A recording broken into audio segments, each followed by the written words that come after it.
Hi everyone, welcome to another episode of the Stacy M Show. I want to start today's episode with a question. Is a 30-minute conversation, text message, email, whatever it might be, worth a week's recovery? Like honestly, a week-long recovery, or sometimes it can even be like a month. The replaying the conversation, the overthinking, the frustration, the anxiety, the conversations you have in the shower after that conversation is already over. So I want to mention a story which I can't actually remember who told me this, but when I told my kids had already known it. The kids already knew it. And effectively, I'm not going to be telling probably it's a shortened version of what the story is, and it's not due to disrespect. It's just for getting the key point across. So effectively, there are these two monks. There's a junior monk and a senior monk, and they're walking along, and then they come across a stream, and a lady is trying to cross this stream. And my understanding is that monks are not meant to have contact with females or something similar to that. And the senior monk can see that this lady needs to cross the stream, and she helps her. She carries her across. He helps her and he carries her across. And then he comes back over, and then they continue walking on. An hour later, the junior monk says to the senior monk, "You touched that woman an hour ago, where we're not meant to be able to touch females. Like, that's not part of our faith. That's not what we're meant to do." And the senior monk responded and said, "Look, I put her down an hour ago. Why have not you?" So have that in your mind. If I can find the filled out version, I will. But effectively, it's saying that this younger monk had been playing that conversation over and over in his head for the past hour, while the senior monk is carrying on his day. And recently, when I went to Fiji, it was these situations that I had in discussions with friends. And it was like our first or second day, and I think I had like 3 of these conversations in such that short period of time, which is why I thought today's podcast should be on this topic. So every interaction that you're having with a person might be leaving you emotionally exhausted. So that conversation, that text message, the email, whatever it might be, it might have been for like a very short period of time. But the recovery from that conversation lasted days, weeks, months, sometimes even years. So I want to ask you again, because I think this is really important to work through with today. Is that 30-minute conversation, that email, that lunch, whatever it might be, worthwhile the recovery it takes to recover from that interaction? Because maybe you have never thought about it in that way. You might have just thought, this is how it is. I have to put up with it. I have no options. But to be honest, until recently, it's not something that I probably had really considered either. But I'm very much more mindful. That is terrible English sentence. That sentence is also terrible English. Oh my goodness. But it is something that I'm definitely more aware of now. So most of my life, I like to think I was pretty good at calculating costs. I am a lawyer by trade, which most of you already know. I still own multiple businesses. Calculating costs of things is part of what I do. I can tell you the cost of a bad legal decision if you don't want to follow the advice. My team can tell you the cost of staying on the wrong mortgage, because I have the mortgage broking business as well. The cost of delaying an important decision, perhaps. But what I realize is that most of us are terrible at calculating the costs that don't involve a dollar figure, that don't arrive on a bank statement. And that's the emotional cost. And that is just as important as what that dollar figure could be for something else. It's also the mental cost, the cost in energy, the recovery costs. What are these conversations stopping you from doing because you're too mentally spent on trying to maintain these relationships that you probably don't even need to maintain? And generally, these can be the most expensive costs of all because of you not being able to spend your energy on other important things because you're too emotionally drained from dealing with the conversation that you're probably having on repeat multiple times per week. And as I said, I've been a lot more mindful of things recently. And this is a lesson that I have definitely learned. Most people know that I was diagnosed with stage 3 cancer before Christmas, and it really showed me who my friends were, who the people are that I can rely on. I think when life gets hard, you find out who and what matters in your life. Not the people who say that they care, but those people who actually show you that they care. Not the people who have been in your life the longest, but the people who actually show up and do the things and who are there for you. I know there are times in my life where I thought certain people would be there and they weren't. And was I heartbroken because of it?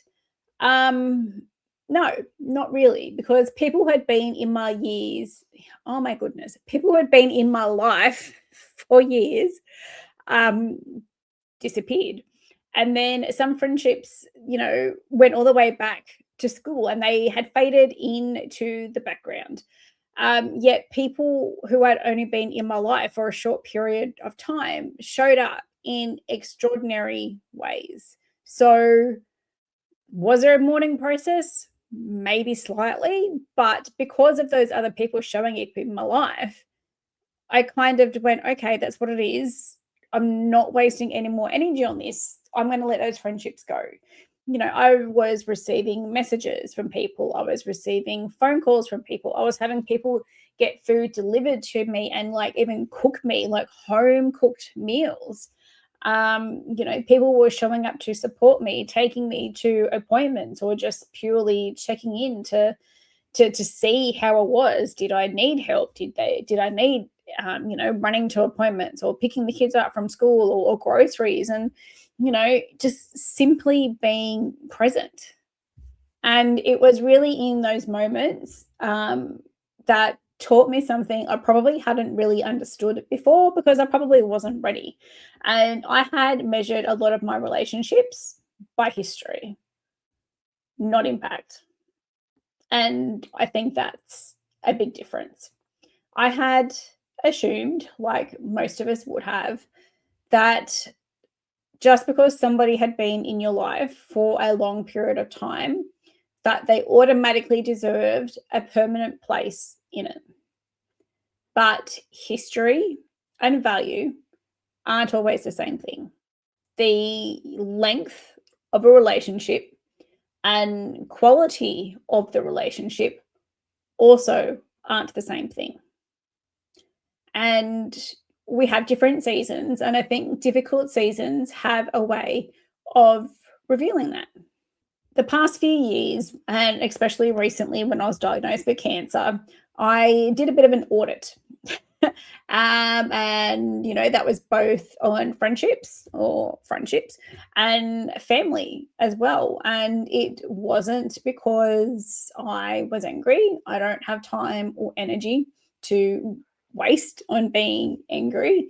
It wasn't that I wanted to cut everybody off because I was having a bad day or anything, but it was because for the first time I started paying attention to the cost of maintaining those relationships either with friends or with family. I started to consider who left me feeling supported, who left me feeling drained, who brought peace to the relationship, and who brought chaos, who added amazing energy to my life, and who did I require to recover from? What relationships were absolutely draining me that I had to recover from maintaining that relationships or those relationships, because there is a difference, and I think there's a really big difference. And I guess I probably wasn't surprised, but I was obviously more mindful of it. And when I started to ask myself that question, it didn't just apply to relationships, both with friends and family. I was applying it to everything. So I was applying it to my calendar, making sure that that wasn't energetically draining me. I was applying it to my commitments, making sure that I wasn't committing to things that I didn't really want to do.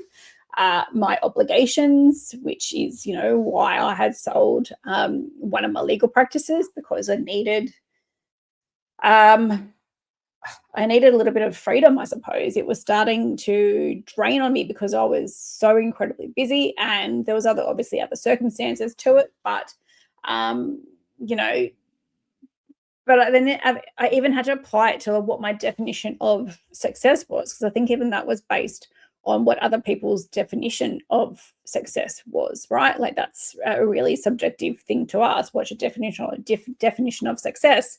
Because we all measure that differently. And as I mentioned, I had sold a legal practice. It was just on 10 years. It was incredibly successful. The team is amazing. I built up an amazing client base who had trusted me for all of those years. It had a really strong reputation. I'm just realizing I don't think I've actually said on my podcast that I had sold one of my legal practices. But it had won multiple awards over that time frame. The growth was amazing. Started small, grew, and then I realized, the growth that it had, I needed to drop it back a little bit. We stopped doing being everything to everyone, I suppose, and just really focused down on the areas of law that we wanted to. And there was literally no reason why I probably commercially needed to sell. But it was at the time where I was diagnosed with cancer. Mentally, I was probably done with a lot of things. I had enough on my plate with trying to do with cancer without trying to run all these different businesses. But selling that legal practice, and there's obviously a lot more to it than this, but I carried a lot of guilt about it in all different sorts of ways. And when something becomes successful, we tell ourselves that we should be grateful, which I completely am grateful for that business. When something is working, we tell ourselves that we should keep going with whatever that thing is. When other people depend on us, we tell ourselves that we don't get a chance to change our minds. We just have to keep going. And then when I received that cancer diagnosis just before Christmas, I knew I couldn't keep going on how I had been going on. And I don't know if that's for the first time. It was probably for the first serious time. I stopped asking myself, can I do this?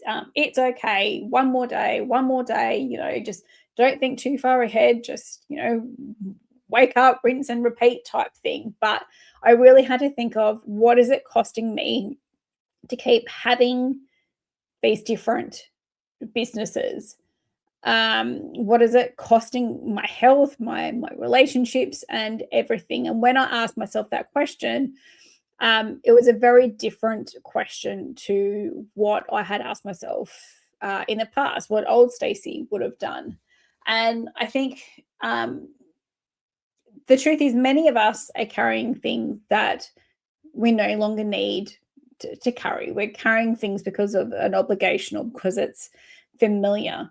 And as I've mentioned before, those things could be relationships that we have with people. It could be expectations, whether that's our own expectations or whether the expectations that other people have put on us. Similar to responsibilities that we have or we think we should have or other people have put on us. The guilt that we have in placing boundaries or making changes or doing whatever it is when we shouldn't be having guilt over those things. The obligations that we have on us. Yes, I'll attend that PTA meeting. Yes, I'll, run the Mother's Day or the Father's Day store. Yes, yes, yes, yes. We're over committing to many different things of our lives. And I think we are also holding on to versions of ourselves that we have outgrown. But we've carried them and we continue carrying them because they're familiar. We have carried them on for so long. And I think we mistake familiarity for alignment. We mistake history for purpose. We mistake survival for success. And I think one of the biggest lessons I got when I was diagnosed with cancer, it wasn't gratitude.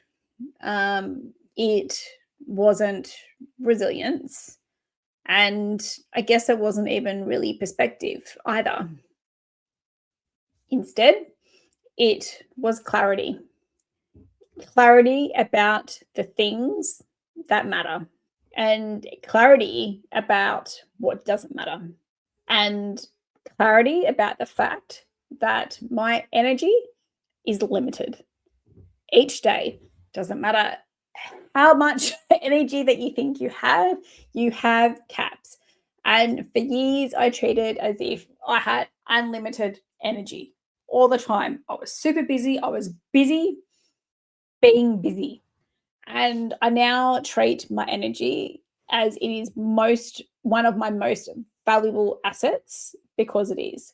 Because unlike money, there are times in your life where you simply cannot earn more of it. You are tapped out. And if you are using that energy all the time, day in, day out, your body is probably going to have enough. And getting that cancer diagnosis was exactly the wake-up call I needed to realize that I don't have all the energy in the world and I need to change my values.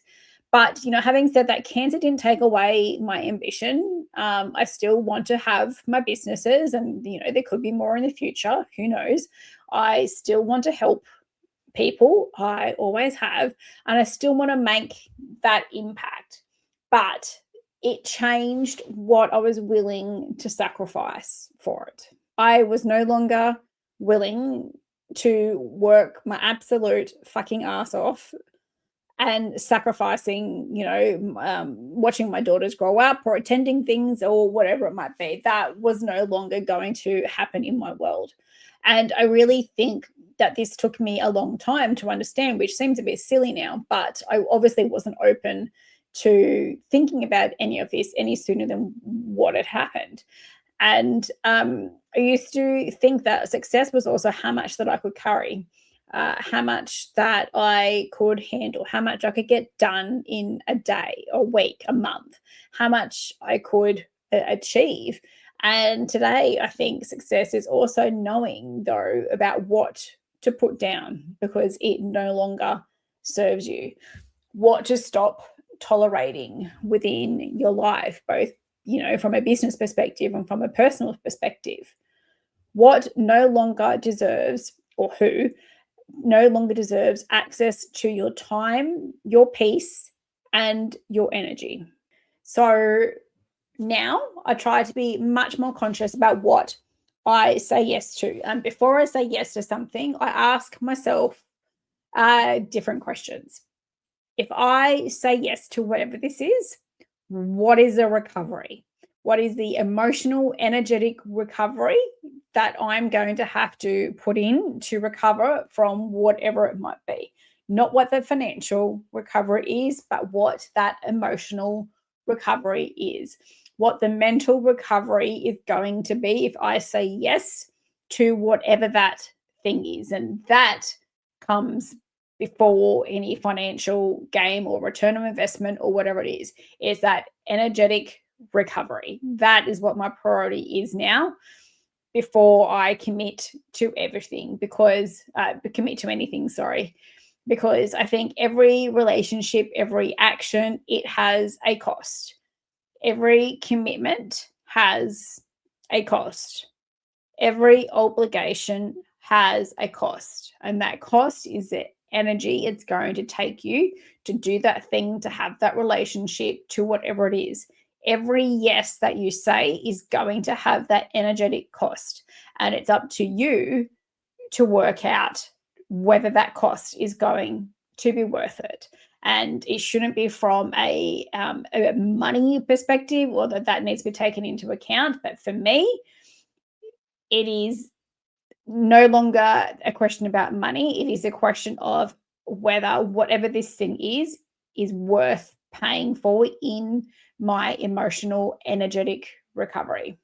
So I would like to leave you with a question that is pretty well starting to have a really big impact on my life. And it is, what in your life are you recovering from? So it might be a relationship, it could be a friendship, it could be an obligation, it could be a commitment, it might be an expectation, it could even be a version of yourself that you have outgrown. And that is okay. It's great that you've outgrown a version of yourself, because that means that there's growth. But most importantly, whatever that thing is it worth the recovery? The emotional, energetic recovery for whatever that thing or that relationship is. And just because that you can carry something doesn't mean that you should. And just because something has always been part of your life doesn't mean it deserves to be a part of your future.